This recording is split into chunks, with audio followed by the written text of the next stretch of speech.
کون سی ایسی دولت دنیا نہیں تھی شوہر کے پاس؟ کون سی ایسی دولت دنیا نہیں تھی؟ تخت و تاج و حکومت و مال و ثروت، لشکر، جاہ و حشم، سب کچھ تھا،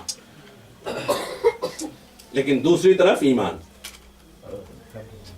اور فرعون صرف یہی کہہ رہا تھا جناب آسیہ سے کہ تم موسیٰ کو چھوڑ دو، ساری سہولتیں تمہارے لیے، ساری چیزیں تمہاری دسترس میں ہیں۔ مرد اپنے آپ کو قوی سمجھتا ہے، مگر اس مقدرہ اور مومنہ کو دیکھیں، قرآن مجید میں تذکرہ کیا گیا ہے کہ پروردگار عالم جب کسی گنہگار کے حوالے سے گفتگو کرنا چاہتا ہے تو جناب لوط کی زوجہ اور دیگر خواتین کی طرف اشارہ کرتا ہے، جب کسی مومنہ کی بات کرنا چاہتا ہے تو آسیہ کی مثال بیان کرتا ہے، اللہ بیان کرتا ہے جناب آسیہ کی مثال جب کسی مومنہ کا تذکرہ کرنا چاہتا ہے۔ تو پروردگار عالم کس بنیاد پر تذکرہ کرنا چاہ رہا ہے؟ کون سی ایسی دنیاوی اعتبار سے کون ایسا انسان ہے، کون ایسی خاتون ہے جو یہ نہیں چاہتی کہ ہمیں عشرت ملے، ہمیں سکون ملے؟ اور اس سے بڑا فخر اور کیا ہو سکتا ہے کہ جو یہ کہے کہ میرا شوہر اتنا بڑا حاکم وقت ہے، تمہیں نہیں معلوم زمانہ اسے خدا کہتا ہے، اس کے اختیار میں سب کچھ ہے، جو چاہے وہ مجھے عطا کر سکتا ہے۔ اس پر ناز کرنا چاہیے تھا، مگر قوت ایمان کی بنیاد پر جناب آسیہ نے اس کی کسی بھی شے کو اہمیت نہیں دی، اپنے ایمان کا سودا نہیں کیا۔ لیکن سودا نہ کرنے کے نتیجے میں ظلم کیا ہوا؟ تاریخ کے اوراق آپ نے پڑھے ہیں، جناب آسیہ کے ہاتھ اور پیر کو گھوڑوں کے قدموں سے رسیوں سے بندھوا کر کے جسم کو کھچوا دیا گیا۔ یہ ظلم عموماً جناب آسیہ کا نہیں بیان کیا جاتا، مگر جس نے ایمان کا سودا نہیں کیا اس پر ظلم ہوا۔ کیا وہ نہیں جانتی تھی کہ مجھ پہ کیا ظلم ہوگا؟ جانتی تھی، سمجھتی تھی۔ تو کیا ظاہری زبان سے بھی موقع و محل کی مناسبت ہوتی ہے؟ اگر ظاہری زبان سے بھی کہہ دیا ہوتا تو شاید آج آسیہ کا تذکرہ اس طرح سے باقی نہ رہتا۔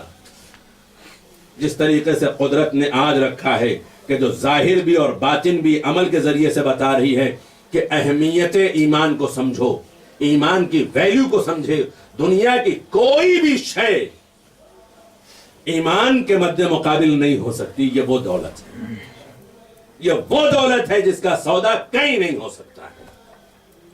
اور قوت ایمان کے حوالے سے جو میں نے معصوم اور مظلوم کا تذکرہ کیا کہ اشارہ کرے تو درخت چھوڑ دے، اس کا واقعہ خود قرآن مجید میں موجود ہے۔ کون ہے یہ اصحاب الفیل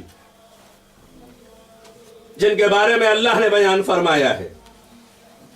ایک مومن ہے، پورا مکہ خالی ہو گیا، مگر مکے کی ذمہ داری جس مومن کے سپرد تھی وہ مومن مکہ چھوڑ کر نہیں گیا۔ خبر یہ دی گئی کہ صاحب آپ کے جانور کو اب رہے کہ لشکر نے پکڑ لیا ہے۔ نکلے مکے سے، گئے اس کے پاس، وہ یہ سمجھا کہ سردار مکہ ہیں، ہم سے کچھ ریکویسٹ کرنے آئیں گے، کعبہ مت منہدم کرو، یہ مت کرو، وہ مت کرو۔ یہ گئے بڑے آرام سے، نہ کوئی خوف ہے، نہ کوئی ڈر ہے، نہ کوئی حزن و ملال ہے، نہ کسی طریقے کا کوئی خطرہ محسوس کر رہے ہیں۔ جہاں پورا شہر خالی ہو گیا ہو وہاں تنہا انسان، اور اس لشکر کے سامنے کہ جہاں سرزمین عرب پر اتنا بڑا ہاتھیوں کا لشکر آیا ہو کہ جو اس سے پہلے کبھی کسی نے نہیں دیکھا تھا، اور دستور عرب یہ تھا کہ اگر ہاتھیوں کو استعمال کیا جاتا تھا تو وہ لشکر کبھی ناکام نہیں ہوتا تھا، کامیابی کی علامت اس لشکر کو سمجھا جاتا تھا۔ وہاں جانے والا ایک مومن جا رہا ہے، کوئی خوف نہیں ہے، کوئی ڈر نہیں ہے، کسی طریقے کی کوئی پریشانی نہیں ہے۔ گئے، کہا کیسے آنا ہوا؟ کہا تمہیں نہیں خبر، میرے جانوروں کو تمہارے آدمیوں نے پکڑ لیا، ان سے کہو انہیں چھوڑ دیں۔ کہ ہم تو یہ سمجھے تھے کہ آپ آئیں گے اور آ کر کے خانہ خدا کے بارے میں کچھ بات کریں گے کہ کعبے کو منہدم نہ کرو، یہ نہ کرو. کہ بھائی یہ جانور میرے ہیں، وہ گھر خدا کا ہے، اور وہ جس کا گھر ہے وہ اس کی حفاظت کر لے گا. یہ سوائے ایمان و یقین رکھنے والے کے کوئی اور نہیں کہہ سکتا. نعرہ حیدری. قادر مطلق کی ذات پر اگر اتنا یقین نہ ہوتا تو کہنے کے بعد جب واپس آئے تھے تو غلام سے یہ نہ کہتے کہ دیکھو لشکر خدا آ رہا ہے کہ نہیں آ رہا ہے. وہاں کہہ کر آئے تھے یہاں یقین ہے کہ اگر میں نے کہہ دیا ہے تو خدا بھی میرے یقین کا بھرم رکھے گا. اور یہی ہوا کہ الہی لشکر آیا، اب رہے کا لشکر برباد ہوا اور پورا واقعہ قرآن مجید میں نقل کر دیا گیا. تو یہ ہے قوت ایمان، یہ ہے قوت ایمان. ہم واقعات پڑھتے بھی ہیں، سنتے بھی ہیں، دیکھتے بھی ہیں. ہمارے ایمان میں کتنا اضافہ ہوا، ہمارے یقین میں کتنا اضافہ ہوا، ہم بذات خود ایمان میں کتنا قوی ہوئے. اس کا اندازہ کوئی دوسرا اور نہیں لگا سکتا. ہم خود لگا سکتے ہیں کہ ہمیں کتنا یقین حاصل ہے، ہم کتنے بڑے مومن ہیں، اور کس کس محاذ پر ہم اپنے ایمان کا اظہار کر سکتے ہیں، کس طریقے سے دوسروں تک ہم یہ پیغام پہنچا سکتے ہیں کہ قوت ایمان ہوتی کیا چیز ہے. اور اگر یہ دیکھنا چاہیں تو یقیناً آج جس شہزادے کی شہادت کی مناسبت سے آپ تشریف فرما ہوئے ہیں، اس نے بھی اس قوت ایمان کے بارے میں ایک جملہ ارشاد فرمایا. کیا جاننا چاہتے ہو؟ فرزند پیغمبر نے یہی سوال کیا تھا، میرے لال قاسم یہ بتاؤ کہ موت تمہارے نزدیک کیسی ہے؟ کیا چچا جان، موت میرے نزدیک شہد سے زیادہ شیریں. پوری تاریخ بشریت چیلنج کے ساتھ کہہ رہا ہوں کہ کہیں اس کے علاوہ کسی اور نے ذائقہ موت اگر بتایا ہو. ہر ایک کے لیے ہے کل نفس ذائقۃ الموت، ہر نفس کو موت کا ذائقہ چکھنا ہے. مگر تاریخ بشریت اٹھا کر کے کہیں اور دیکھ لیں، بڑے سے بڑے اسکالرز ہیں، بڑی ریسرچ کی گئی ہے، بڑی کوششیں کی گئی ہیں مر کر کے پھر پلٹنے کی، تاکہ آگے یہ بتا سکیں کہ موت میں فیلنگ کیا ہوتی ہے. لیکن کسی نے آج تک ذائقہ موت کا تذکرہ نہیں کیا سوائے اس شہزادے کے، کہ جو کہہ رہا ہے موت ہمارے نزدیک شہد سے زیادہ شیریں ہے. اور یہ احادیث کا اگر دیکھا جائے تو ترجمہ ہے جو فرزند امام حسن واضح کر رہے ہیں، کیونکہ احادیث کے مطابق مومن کی روح جسم سے اس طرح سے جدا ہوتی ہے جیسے پھول سے خوشبو نکل جائے. پھول سے خوشبو کا نکل جانا، ہاتھ میں آپ پھول لیے رہیے، خوشبو کب ختم ہو جاتی ہے پتہ نہیں چلتا. اس سے بہتر اور کیا ذائقہ ہو سکتا ہے موت کا. لیکن یہ وہی کہہ سکتا ہے کہ جو اپنے ایمان میں کامل ہو اور کمال کی منزل پر پہنچ کر کے یہ بتا رہا ہے جانے والا کہ اگر حق کی راہ میں انسان اس دار فانی سے رخصت ہوتا ہے تو اس کی موت شہد سے زیادہ شیریں ہوتی ہے. اب اتنی مٹھاس کے بعد کون ہے جو دشت ولا کو چھوڑے؟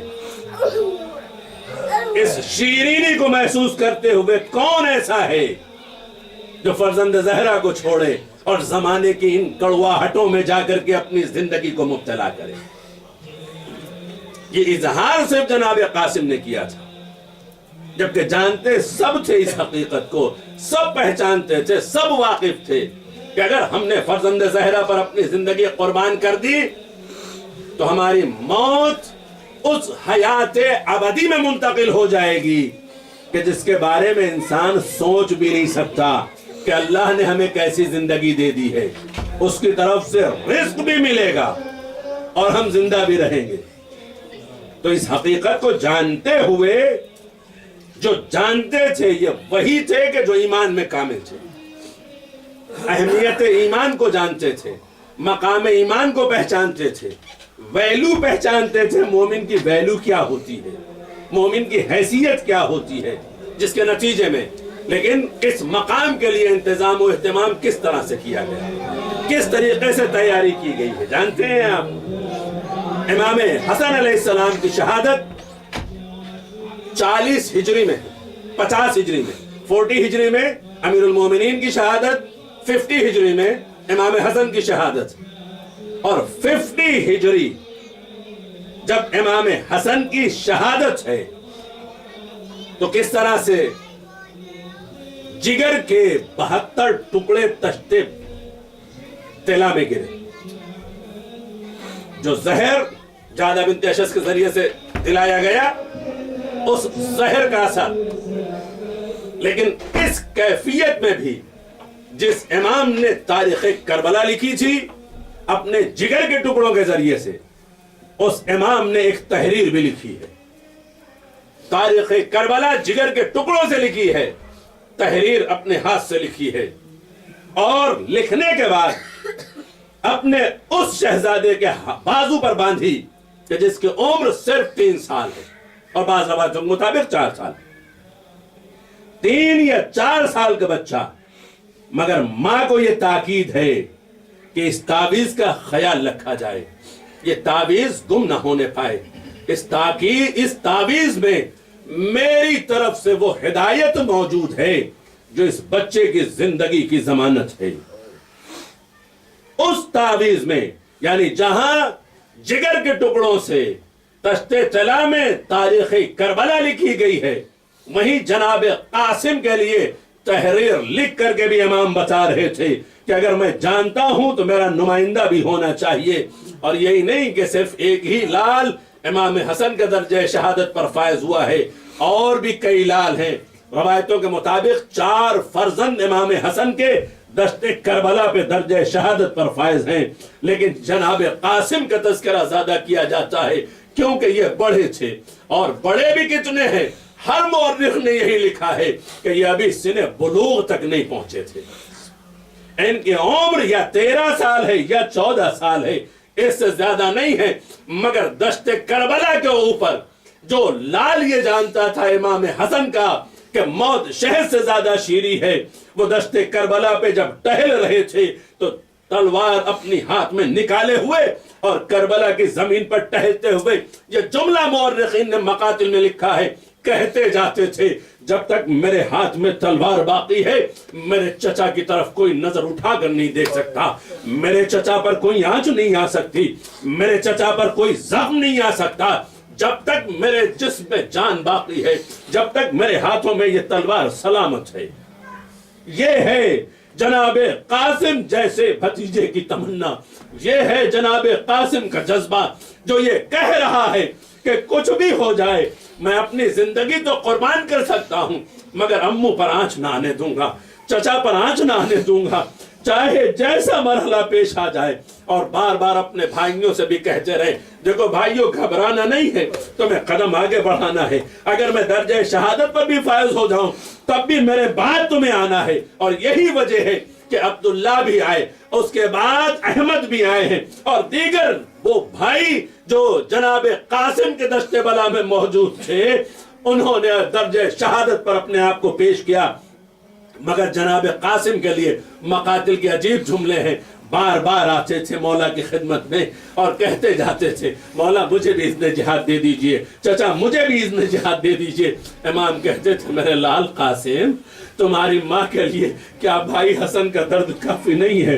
میرے لال قاسم تم ماں کا سہارا ہو، تم بڑے بیٹے ہو، تم چاہو ماں کا سہارا بن کر کے رہنا. اور پھر جناب قاسم آتے تھے. ایک روایت کے مطابق جب ایک مرتبہ جناب قاسم امام حسین سے اجازت کے لیے آئے ہیں، امام حسین نے سینے سے لگا لیا. چچا اور بھتیجے نے اتنا گریہ کیا کہ دونوں پہ غشی طاری ہو گئی، دونوں بے ہوش ہو گئے. اور پھر جب اٹھے پھر جناب قاسم کہتے ہیں چچا جان مجھے اذن وغا دے دیجئے. امام نے کہا نہیں میرے لال میں تمہیں اذن وغیرہ نہیں دے سکتا. جناب قاسم آ کے ماں کے پاس بیٹھ گئے. ماں کی نظر پڑی اور جناب ام فروا کہتی میرے لال قاسم ارے ہر ایک مقتل میں جا رہا ہے, تم یہاں آ کر کیوں بیٹھ گئے ہو؟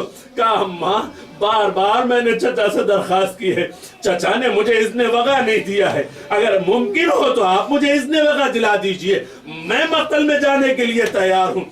مگر جب یہ گفتگو ہو رہی تھی ایک مرتبہ جناب ام فروا کہتی ہے میرے لال تمہارے بابا وقت آخر یہ کہہ کر گئے تھے جو بازو پہ تمہارے تعویذ بندھا ہوا ہے, جب مصیبت کا سب سے سخت ترین وقت آن پڑے تو یہ تعویذ کھول کر دیکھ لینا, اس میں اس مصیبت کے وقت میں تمام تر دشواریوں کا حل نکل آئے گا.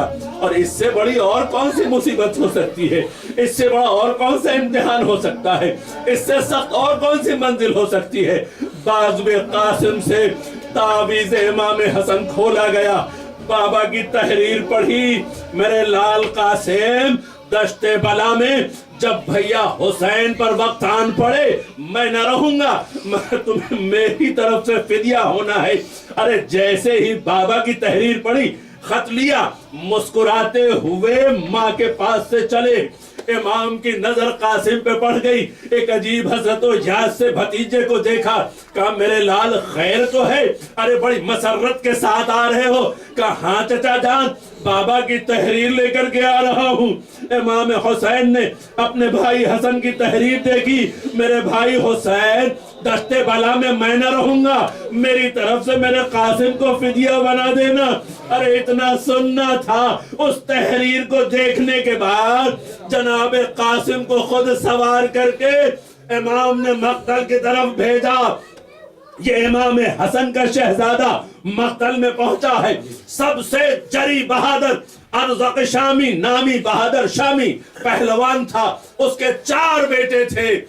پسر سعد نے کہا اے ارزق کیا دیکھ رہا ہے, جا کے اس کا کام تمام کر دے. ارزق کہتا ہے تمہیں کیا ہو گیا ہے, تمہیں شرم نہیں آتی؟ میں اس بچے سے جا کے لڑوں گا جو بھی سنہ بلوغ تک بھی نہیں پہنچا ہے.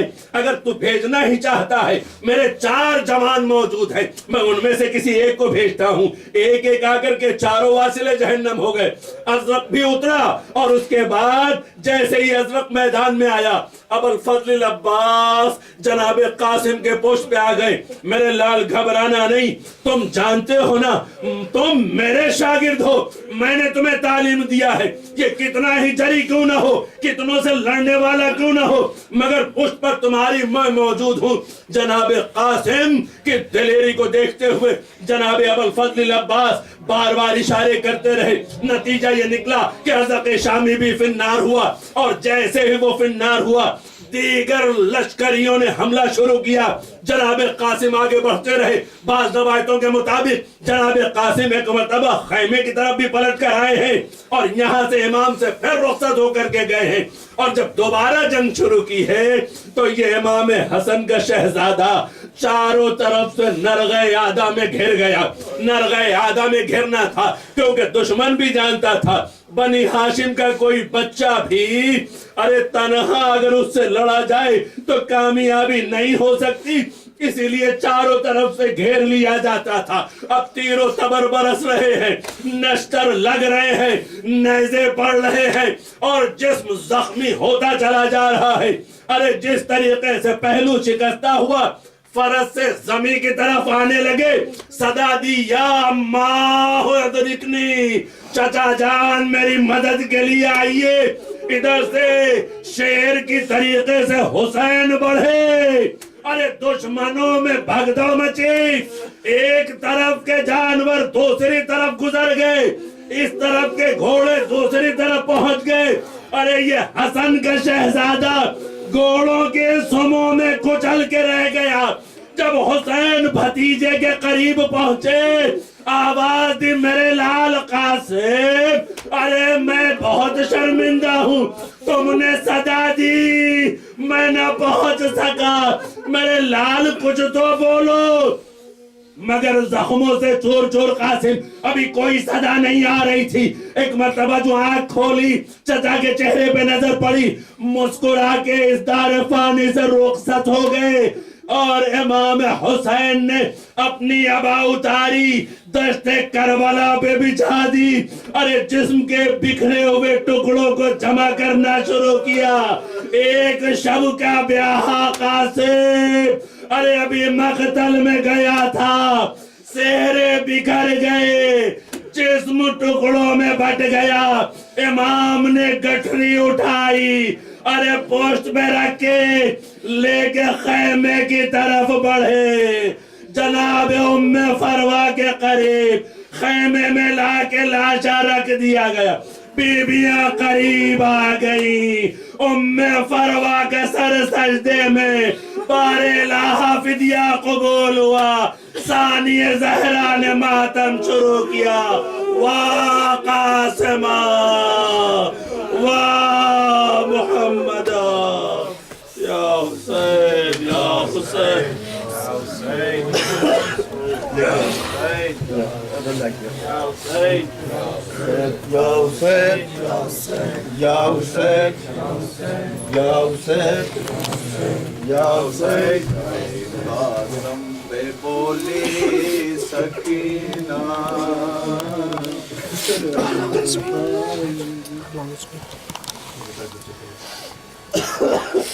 لاش قاسم پہ بولی سکینہ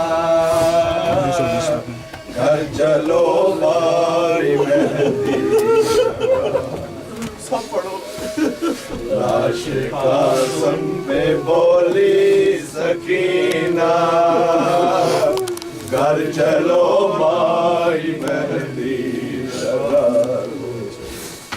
منتظر ہے شاہ مدینہ گھر چلو بھائی مہندی لگا لو۔ لاش قاسم پہ بولی سکینہ گھر چلو بھائی مہندی لگا لو۔ گھر میں شادی کی مسلط بچی ہے، فاطمہ کبریٰ دلہن بنی ہے۔ گھر میں شادی کی مسلط بچی ہے، فاطمہ کبریٰ دلہن بنی ہے۔ دھوم شادی کی رن میں مچی ہے، گھر چلو بھائی مہندی لگا لو۔ لاش قاسم پہ بولی سکینہ گھر چلو بھائی مہندی سب پڑھو۔ لاش قاسم پہ بولی